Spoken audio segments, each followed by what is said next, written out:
भूत प्रेत, रूहानी ताकतें, पारलौकिक शक्तियां। अगर आपके मस्तिष्क में भी इन चीजों के बारे में बार बार ख्याल आते हैं तो आज मैं आपको कई सौ सालों से एक किले में दफन एक ऐसी पारलौकिक शक्ति के बारे में बताने जा रहा हूं जिसके बारे में सुनकर आपके रोंगटे खड़े हो जाएंगे।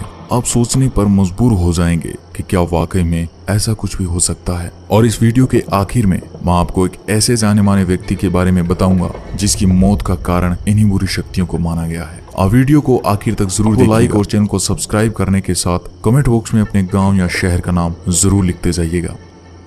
आप सामने लगे जिस बोर्ड को देख रहे हो राजस्थान के अलवर जिले में भानगढ़ किले के बाहर लगे इस बोर्ड पर यह साफ साफ लिखा है कि सूर्योदय से पहले एवं सूर्यास्त के पश्चात आपको इस किले में प्रवेश करना तो दूर, आपको रात के वक्त इस किले के आसपास भी नहीं भटकने दिया जाएगा। आज मैं आपको इसी भानगढ़ के किले की वो दो कहानियां बताऊंगा जिस कारण रात के वक्त लोग इस किले में प्रवेश करना तो दूर इसके आसपास भी नहीं भटकते। और कुछ लोग इन कहानियों को कहानी नहीं बल्कि सच्ची घटना मानते हैं। कहते हैं कि जब आमेर के राजा भगवंत दास भानगढ़ के किले को बनवा रहे थे तो वहीं कुछ दूरी पर गुरु बालूनाथ तपस्या किया करते थे। जब बालूनाथ को खबर लगी कि उनके पास में एक किला बनाया जा रहा है तो उन्होंने राजा को बुलावा भिजवाकर अपने पास बुलवाया। जब राजा भगवंत दास गुरु बालूनाथ के पास पहुंचे तो उन्होंने राजा से कहा कि आप जिस किले को बनवा रहे हो उससे मुझे कोई भी आपत्ति नहीं है, लेकिन एक बात का ध्यान रखना कि इस किले की ऊंचाई इतनी मत कर देना कि इसकी परछाई दिन के किसी भी वक्त जहाँ पर मैं तपस्या कर रहा हूँ वहां पर पहुंचे और मुझे छुए। उन दिनों जो साधु संत हुआ करते थे उनका बहुत आदर सम्मान किया जाता था, उनकी किसी भी बात को टाला नहीं जाता था। तो राजा ने भी ऐसा ही किया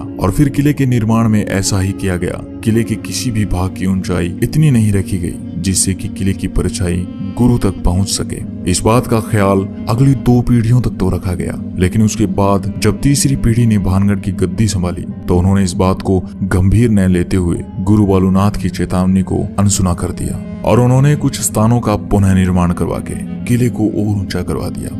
और आगे किले की परछाई गुरु बालूनाथ तक पहुंच जाती है। और जब यह परछाई बालूनाथ की तपस्या वाले स्थान पर पहुंची तो बालूनाथ को इतना गुस्सा आया कि उन्होंने ये श्राप दे दिया कि भानगढ़ तबाह हो जाएगा। और उसी दिन के बाद भानगढ़ पर दुखों का पहाड़ टूट पड़ता है। और यह भी कहा जाता है कि 1783 में जो भयंकर अकाल आया था जिसमें मरने वालों का आंकड़ा करोड़ों में था, वो अकाल गुरु बालूनाथ के श्राप की वजह से आया था। और आज तक यहाँ पर इस श्राप का असर देखने को मिलता है, जिस कारण से लोग इस किले में रहना तो दूर इसके आसपास भी नहीं भटकना चाहते। लेकिन दूसरी कहानी उस राजकुमारी की कहानी है जिस पर लोगों को सबसे ज्यादा विश्वास है। और इस खौफनाक कहानी के कारण ही लोग इस किले को भूतहा शैतानी किला कहते हैं। जब ये किला खुशहाल था तब यहाँ पर एक राजकुमारी रहा करती थी जिसका नाम था रत्नावती। राजकुमारी रत्नावती बेहद खूबसूरत थी। राजकुमारी की खूबसूरती के चर्चे दूर दूर तक फैले हुए थे। इस कारण हर दिन अलग अलग राजाओं के शादी के संदेश राजकुमारी के पास आया करते थे। लेकिन इन राजाओं के अलावा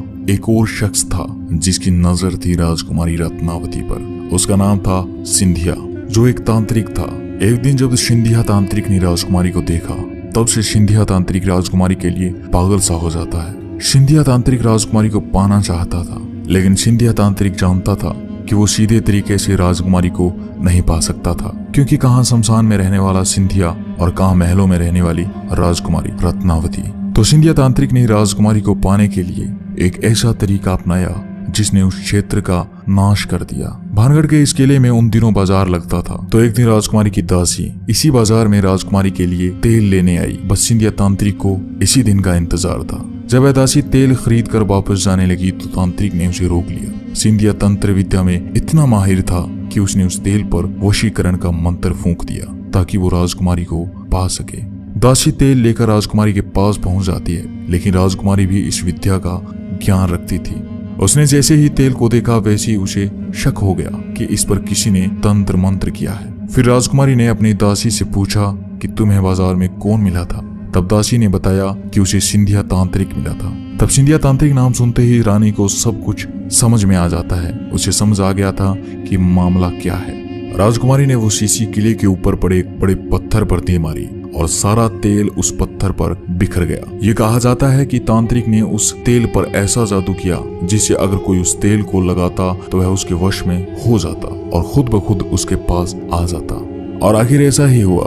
वह बड़ा पत्थर जिस पर राजकुमारी ने तेल फेंका वह लुढ़कने लगता है और जिस स्थान पर सिंधिया तांत्रिक तंत्र मंत्र किया करता था उस स्थान तक लुढ़कता हुआ जाकर सिंधिया के छाती पर चढ़ जाता है। अब सिंधिया सारी बात समझ चुका था तो मरते मरते सिंधिया तांत्रिक ने श्राप दे दिया कि भानगढ़ तबाह हो जाएगा, सारे लोग मारे जाएंगे और उनकी आत्माएं यहीं इस किले में भटकती रहेगी। और इतना कहकर सिंधिया तांत्रिक मर जाता है और इसके बाद होता है एक भयानक युद्ध जिसमें भानगढ़ के सैकड़ों लोग मारे जाते हैं। और ये कहा जाता है कि सिंधिया की उस श्राप के कारण आज तक इस किले में उनकी आत्माएं भटकती है और आज भी रात के वक्त यहाँ चीखने चिल्लाने की आवाज आती है। दोस्तों ये तो थी वो घटनाएं जो पारालौकिक शक्तियों से जोड़कर देखी गई थी, लेकिन इन सब के अलावा एक कारण और भी है और ये मानना पड़ा कि इस किले में कुछ न कुछ गलत जरूर होता है जो लोगों के लिए खतरनाक हो सकता है। कुछ समय पहले इस किले में रात के वक्त लोग चले जाते थे जो जगह जगह पर इस किले को खोदने लगते थे। उन्हें लगता था कि इस किले में कोई पुराना खजाना गड़ा हुआ है और वो इसी खजाने की तलाश में रात में इस किले में खुदाई किया करते थे। उस वक्त इस किले में रात के वक्त कुछ आपराधिक गतिविधियां होने लगी थी और इन्हीं असामाजिक तत्वों के कारण इस किले में रात के वक्त प्रवेश करना वर्जित कर दिया गया था। फिर 2016 में एक ऐसी घटना घटित हुई जिसने फिर एक बार इस किले पर सवाल खड़े कर दिए। दरअसल इंडियन पैरानॉर्मल सोसाइटी के प्रमुख गौरव तिवारी एक न्यूज चैनल के साथ मिलकर इस किले में पड़ताल करने आए थे।